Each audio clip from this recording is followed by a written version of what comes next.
Shalom Bapak Ibu dan Saudara-saudari yang kekasih di dalam Tuhan Yesus Kristus. Kita bertemu lagi di dalam renungan firman Tuhan pada hari ini. Kita bersyukur kepada Tuhan. Tuhan terus menopang kehidupan kita, memelihara kita dari hari ke hari. Dan marilah kita selalu memulai hari dengan berdoa dan merenungkan firman Tuhan. Sebelum kita membaca firman Tuhan dan merenungkan, mari kita mohon pertolongan Tuhan di dalam doa.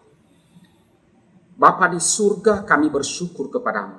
Terima kasih seluruh keberadaan kami, seluruh hidup kami, semua berkat-berkat-Mu dan topangan-Mu yang selalu nyata, yang kami alami tiap-tiap hari. Terima kasih Tuhan. Ya Tuhan, pada hari ini kami mau merenungkan firman. Dan karena itu kami selalu memohon, tolonglah kami agar firman-Mu dapat kami terima dan kami memahaminya, mengerti, dan juga dimampukan oleh Tuhan untuk mengaplikasi, melakukan di dalam kehidupan kami. Ya Tuhan, kami mohon sucikan, ampunilah setiap kami oleh darah Tuhan kami Yesus Kristus. Dan kiranya Allah Roh Kudus menolong kami untuk dapat memusatkan perhatian dalam renungan firman Tuhan pada hari ini, serta kami dapat melakukannya dalam praktek hidup sehari-hari. Di dalam nama Tuhan Yesus kami berdoa dan bersyukur. Amin. Bapak, Ibu, dan Saudara-saudara yang kekasih di dalam Tuhan Yesus Kristus, firman Tuhan yang kita renungkan pada hari ini, saya ambil di dalam kitab Kejadian, pasalnya yang ke-12, ayatnya yang ke-10 sampai dengan ayat yang ke-20. Firman Tuhan berbunyi demikian. Abram di Mesir. Ketika kelaparan timbul di negeri itu, pergilah Abram ke Mesir untuk tinggal di situ sebagai orang asing, sebab hebat kelaparan di negeri itu. Pada waktu ia akan masuk ke Mesir, berkatalah ia kepada Sarai istrinya, "Memang aku tahu bahwa engkau adalah seorang perempuan yang cantik parasnya.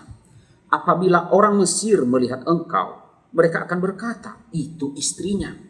Jadi mereka akan membunuh aku dan membiarkan engkau hidup. Katakanlah bahwa engkau adikku, supaya aku diperlakukan mereka dengan baik karena engkau, dan aku dibiarkan hidup oleh sebab engkau." Sesudah Abram masuk ke Mesir, orang Mesir itu melihat bahwa perempuan itu sangat cantik. Dan ketika punggawa-punggawa Firaun melihat Sarai, mereka memuji-mujinya di hadapan Firaun, sehingga perempuan itu dibawa ke istananya. Firaun menyambut Abram dengan baik-baik karena ia mengingini perempuan itu. Dan Abram mendapat kambing domba, lembu sapi, keledai jantan, budak laki-laki dan perempuan, keledai betina, dan unta. Tetapi Tuhan menimpakan tulah yang hebat kepada Firaun, demikian juga kepada seisi istananya, karena Sarai istri Abram itu. Lalu Firaun memanggil Abram serta berkata, "Apakah yang kau perbuat ini terhadap aku? Mengapa tidak kau beritahukan bahwa ia istrimu? Mengapa engkau berkatakan dia adikku, sehingga aku mengambilnya menjadi istriku?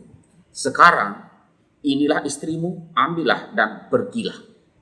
Lalu Firaun memerintahkan beberapa orang untuk mengantarkan Abram pergi bersama-sama dengan istrinya dan segala kepunyaannya.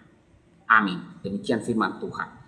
Bapak, Ibu, dan Saudara yang kasih dalam Tuhan, saya memberikan judul renungan pada hari ini adalah ketika kita gelisah. Nah, saudara, apa itu gelisah? Gelisah itu adalah sebuah perasaan tidak tenang, perasaan khawatir, cemas yang muncul karena kita sedang berhadapan dengan sebuah keadaan ataupun realita yang menakutkan, beresiko, dan tidak menentu. Nah, saudara-saudaraku yang kasih dalam Tuhan, ciri dari orang gelisah itu adalah ia tidak bisa tidur. Tidak bisa tidur, tidak bisa duduk, tidak bisa tenang, pikirannya terus-menerus berpikir, melayang-layang, dan mengalami stres. Ada juga orang tertentu yang gara-gara kegelisahan terserang sakit asma, penyakit-penyakit yang lain, penyakit jantung. Karena apa? Problem psikis. Nah, saudara, bagaimana kita memandang sebuah gelisah, rasa gelisah? Menurut saya, sebuah kegelisahan pada dirinya adalah bukanlah dosa. bukan dosa. Gelisah itu adalah reaksi normal yang muncul ketika kita berhadapan dengan sesuatu yang memang kita rasa kita tidak aman. Kita merasakan kurang aman. Ya, gelisah itu bukan dosa, tetapi kegelisahan bisa menjadi dosa. Apabila yang pertama, kegelisahan itu membawa kita pada keberdosaan, ketika kegelisahan itu berubah menjadi prasangka-prasangka negatif. Prasangka negatif. Yang kedua, saudara, gelisah itu menjadi dosa ketika gelisah itu membuat kita akhirnya mencari jalan keluar. Mencari jalan keluar yang tidak berkenan di mata Tuhan. Kita pergi misalnya ke dukun, mencari pertolongan kepada yang lain, dan lain sebagainya. Nah, saudaraku yang kasih dalam Tuhan, apa yang kita baca, yaitu pada peristiwa yang dialami oleh Abraham ketika ia pergi ke Mesir untuk mencari pertolongan, yaitu karena terjadi kelaparan di negeri di mana dia tinggal pada masa itu. Kelaparan yang hebat, dikatakan demikian. Nah, saudara, Kejadian 12 ayat 10 sampai 20, yaitu waktu Abraham terpaksa pergi ke Mesir karena kelaparan terjadi, kelaparan yang begitu hebat. Abraham kemudian menyadari bahwa ada bahaya yang mencelakakan dirinya di kota itu, di Mesir itu. Apa sebabnya, saudara? Penyebabnya adalah karena Sarai. Siapa Sarai? Ya, istri Abraham.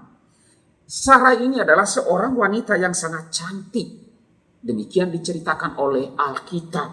Sehingga saudara, demi mendapatkan istrinya, pastilah akan ada banyak pria-pria Mesir yang rela, ya, pria Mesir rela dibayar, ya, untuk membunuh Abraham. Ya, jika mereka tahu bahwa Sarai itu adalah istri Abraham. Saudara, ketakutan Abraham ini membuatnya mengambil keputusan, ya, mencari jalan keluar, dan jalan keluar itu salah, yaitu dengan apa? Berbohong. Nah, ini kan berbohong. Ia membohongi orang-orang dengan berkata bahwa Sarai itu bukan istrinya, dan ia berpesan kepada Sarai, katakanlah bahwa engkau adikku, bukan istriku. Nah, saudaraku yang kekasih di dalam Tuhan Yesus Kristus, bayangkan demi menyelamatkan dirinya, Abraham mengorbankan istrinya. Nah, saudara-saudaraku yang kasih dalam Tuhan, oleh karena itu, mari waspada. Karena apa? Kita bisa saja bertindak seperti ini jikalau kita tidak benar-benar mempercayakan diri kepada Tuhan. Kita harus bisa menjaga pikiran kita untuk selalu terkendali, dikendalikan. Kita harus mengendalikan dan menguasainya. Seseorang yang sedang punya ketakutan seringkali dikuasai oleh pikiran-pikiran yang menakutkan, pikiran-pikiran negatif, prasangka-prasangka buruk, dan itu akan menguasainya. Nah, istilah yang selalu digunakan oleh orang-orang yang mengalami ketakutan berlebihan adalah, jangan-jangan ini terjadi, jangan-jangan akan saya alami ini, dan lain sebagainya. Nah, saudara, jika kita tidak mengendalikan pikiran kita dengan baik, maka ketakutan akan membawa kita pada kekhawatiran dan kecemasan yang berlebihan. Dan jika sudah jauh dalam sebuah ketakutan dan kecemasan yang berlebihan, maka iman kita pada Tuhan bisa menjadi sangat lemah. Bisa menjadi sangat lemah. Kita ambil contoh, saudara, yaitu misalnya tentang 12 orang pengintai yang disuruh oleh Musa untuk apa? Mengintai tanah Kanaan. 10 orang ini, 12 orang ini, dan 10 orang di antara mereka membuat 10 orang ini membuat mereka lupa kepada Tuhan, dan membuat mereka melihat secara berlebihan ketakutan terhadap orang-orang Kanaan pada masa itu.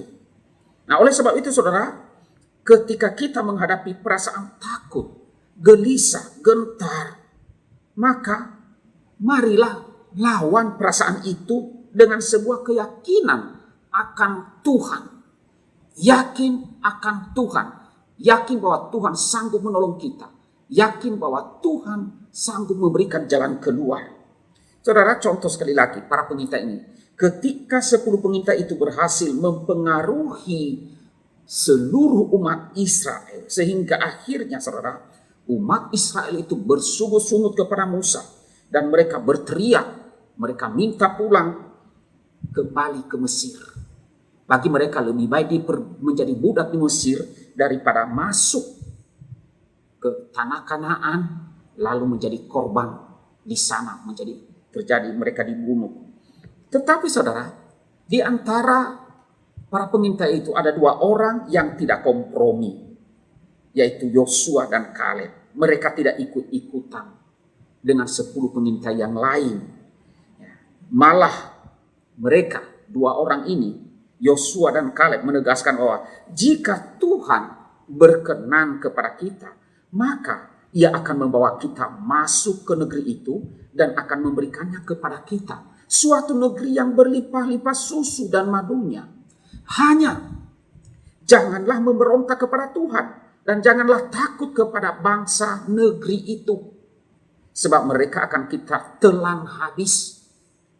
Yang melindungi mereka sudah meninggalkan mereka, sedangkan kita, Tuhan menyertai kita. Janganlah takut kepada mereka. Nah saudara, apa yang membedakan 10 orang pengintai yang lain dengan 2 orang pengintai, yaitu Yosua dan Kaleb? Apa yang membedakan mereka? Saudara, apa yang mereka saksikan, apa yang mereka lihat sama-sama. Tetapi yang membedakan mereka adalah mereka percaya kepada Tuhan. Yang lain melihat masalah begitu besar dan masalah itu akan membuat mereka tenggelam, mati, tidak berdaya. Tetapi kedua orang ini, Yosua dan Kaleb, mereka menggunakan iman mereka untuk mengalahkan ketakutan yang ada di hadapan mereka. Nah, saudara-saudaraku yang kekasih dalam Tuhan, kita akan bisa mengalahkan segala ketakutan, segala kekhawatiran, segala kecemasan kita hadapi, yakni dengan membawa segala keresahan dan ketakutan kita itu kepada Tuhan. Datanglah, doakanlah, minta pertolongan Tuhan. Saudara, di dalam Alkitab sosok yang menjadi teladan dalam hal ini adalah Daud, Raja Daud. Di dalam kitab Mazmur kita menemukan kejujuran perasaan Daud, ya, dengan kenyataan yang dihadapinya ketika ia merasa takut. Salah satunya saudara di dalam Mazmur 3 misalnya, ketika ia gentar dengan apa yang dialaminya, tetapi ia berkata, ia mempercayakan hidupnya kepada Tuhan, dan apa hasilnya? Hasilnya luar biasa. Ia mengalami sebuah perasaan tenang, damai, dan aman dalam lindungan Tuhan. Saudara-saudaraku yang kasih dalam Tuhan, salah satu contoh di dalam Mazmur 55, di sana Daud berkata, atau kita menemukan bagaimana ketakutan dan kecemasan yang dialami oleh Daud pada masa itu. Ia berkata, aku mengembara, aku menangis karena cemas, hatiku gelisah, kengerian maut telah menimpa aku. Namun, setelah dia berdoa, dia menyerahkan diri kepada Tuhan. Ia berserah sepenuhnya kepada Tuhan. Di dalam ayat 17 dan 18, Daud mampu mengungkapkan bahwa ia sekarang mendapat sebuah keyakinan iman bahwa Tuhan melindunginya, Tuhan menyertainya, Tuhan ada bersama-sama dengan dia.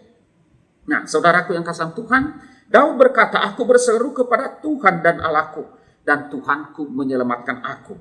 Ia mendengar suaraku. Nah, inilah suatu bukti bahwa doa penyerahan diri sepenuhnya kepada Tuhan itu mampu membangkitkan iman kita dan keyakinan akan kuasa dan pertolongan Tuhan. Nah, saudara-saudaraku yang kekasih di dalam Tuhan Yesus, bagaimana dengan kita? Ketika kita dalam keadaan gelisah, apa yang kita lakukan? Apakah kita tenggelam dan membiarkan itu dan terus mencari solusi dengan kekuatan kita sendiri? terus mencari jalan keluar, bahkan kita mencari pertolongan kepada yang salah, kepada dukun, ataupun hal-hal yang lainnya. Nah, saudaraku yang kasih dalam Tuhan, tantangan bagi kita ketika kita menghadapi kegelisahan, apakah yang kita cari? Apakah kita mencari Tuhan, berlutut di hadapannya, berserah diri kepadanya, dan memohon pertolongannya, dan kita yakin bahwa Dia sanggup melepaskan kita dan sanggup menjaga dan memelihara kita. Kiranya dengan renungan firman Tuhan pada hari ini, apapun kondisi kita, apapun yang sedang kita alami, yakinlah dan berserah dirilah kepada Tuhan. Pasti Tuhan sanggup menolong dan memberikan kita jalan keluar dan kelepasan. Amin. Mari kita berdoa. Tuhan Allah Bapa kami yang bertata di dalam kerajaan sorga, kami bersyukur kepadamu ya Tuhan, jikalau pada hari ini kami kembali boleh merenungkan firman untuk terus mengajar kami untuk bersandar akan Engkau ya Tuhan.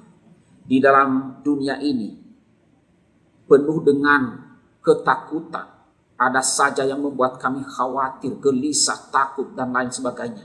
Karena dunia ini tidak menentu, kami tidak bisa memprediksi, kami tidak bisa mengendalikan hal-hal di luar diri kami.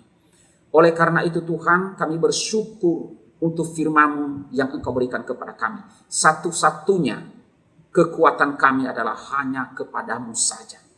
Hanya dengan mempercayakan diri sepenuhnya kepadamu, kami ada ketenangan, kami ada damai, dan kami ada jalan keluar dari setiap permasalahan yang kami hadapi. Hamba memohon kepadamu, kiranya Tuhan memberkati seluruh jemaat-Mu yang mendengarkan renungan pada hari ini. Apapun kondisi mereka, kiranya Tuhan menjagai, kiranya Tuhanlah yang menolong, kiranya Tuhan yang memberikan mereka ketenangan hati dan mampukan mereka untuk bersandar kepadamu Tuhan. Tolonglah supaya mereka tidak mencari solusi di tempat lain, tetapi biarlah dengan pertolongan-Mu mereka datang kepadamu, berserah diri dan mempercayakan diri sepenuhnya hanya kepada Tuhan Yesus saja. Ini doa kami Bapa, di dalam nama Tuhan Yesus kami berdoa dan bersyukur. Amin.